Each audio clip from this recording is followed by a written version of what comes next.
Golden Hours in the Garden. Gardening by KATY Gardiner. After work, during daylight hours, I generally head to the river to sit quietly and recharge. Sitting there in the golden hour, with birdsong and the hovering termites glinting in the evening light, I feel blessed. Gotta love daylight savings as we get more hours in the garden. Newly serviced brush cutter, freshly oiled secateurs, a new extendable aluminium rake. I'm out there most evenings. I love the explosion of flowers and new growth. The oak has its fresh coat of delicate leaves. The possums are loving it too. A friend of mine invested in a packet of bee-attracting seeds and just sprinkled them in the garden with no preparation a couple of months ago, and now has 2 garden beds filled with mystery plants, and we wait with anticipation as the flowers are developing to see what will result.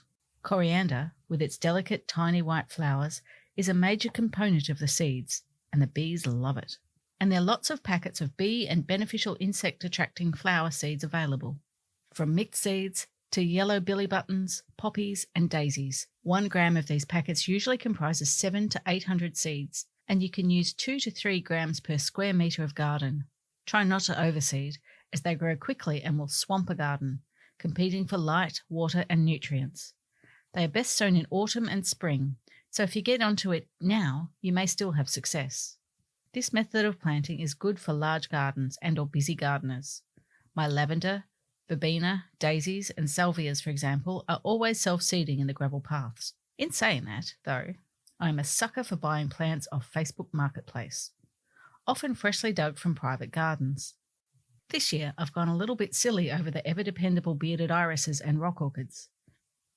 They produce a stunning display of small white or purple flowers and need little to no attention. Well, I do cut up a banana into small pieces and stuff it into the pot, which they find agreeable. Mine will need repotting after they finish flowering. They are not particularly keen on normal potting mix, but rather an orchid mix, and they like their roots confined to a small pot. They prefer light to part shade, and if you plant them in pots, you can move them inside in the spring for a stunning display. I have a few nestled under the large gum tree down the back, and they make a striking contrast against the rough bark. They are bee-attracting as well. The water lilies I also picked up on Marketplace are thriving in an old fiberglass pond I found on the side of the road. The Marketplace deal was done on the side of the road in Springvale. I met a delightful Vietnamese gentleman who handed over the bucket of water lilies with such pride, suggesting that if I needed any more, he had plenty. I refrained from purchasing more, but gee, I was tempted. The other plants that are tempting me at the moment are what I thought was called elkhorn, but there are stags as well, I learned. You can strap them on a board, they are called epiphytic ferns, which means they grow on the branches of trees or on fallen logs, and hang from an east-facing wall with the morning sun, or a south-facing wall that will get a bit of late afternoon sun. The large ones are spectacular. So you can buy an elkhorn or a staghorn. It seems appropriate, as I can hear deer back in the garden at night, marking their territory by rubbing their antlers on the base of my trees and making a right mess.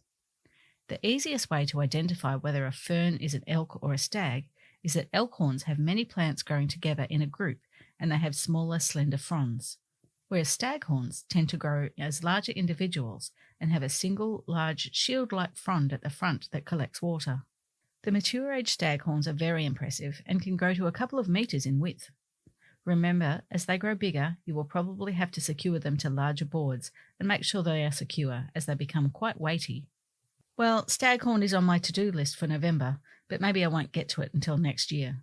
I've just installed an outdoor shower against the same outdoor south-facing wall, so water will not be a problem, and I can also shower in the middle of the garden surrounded by moonlight, flowers and garden aromas.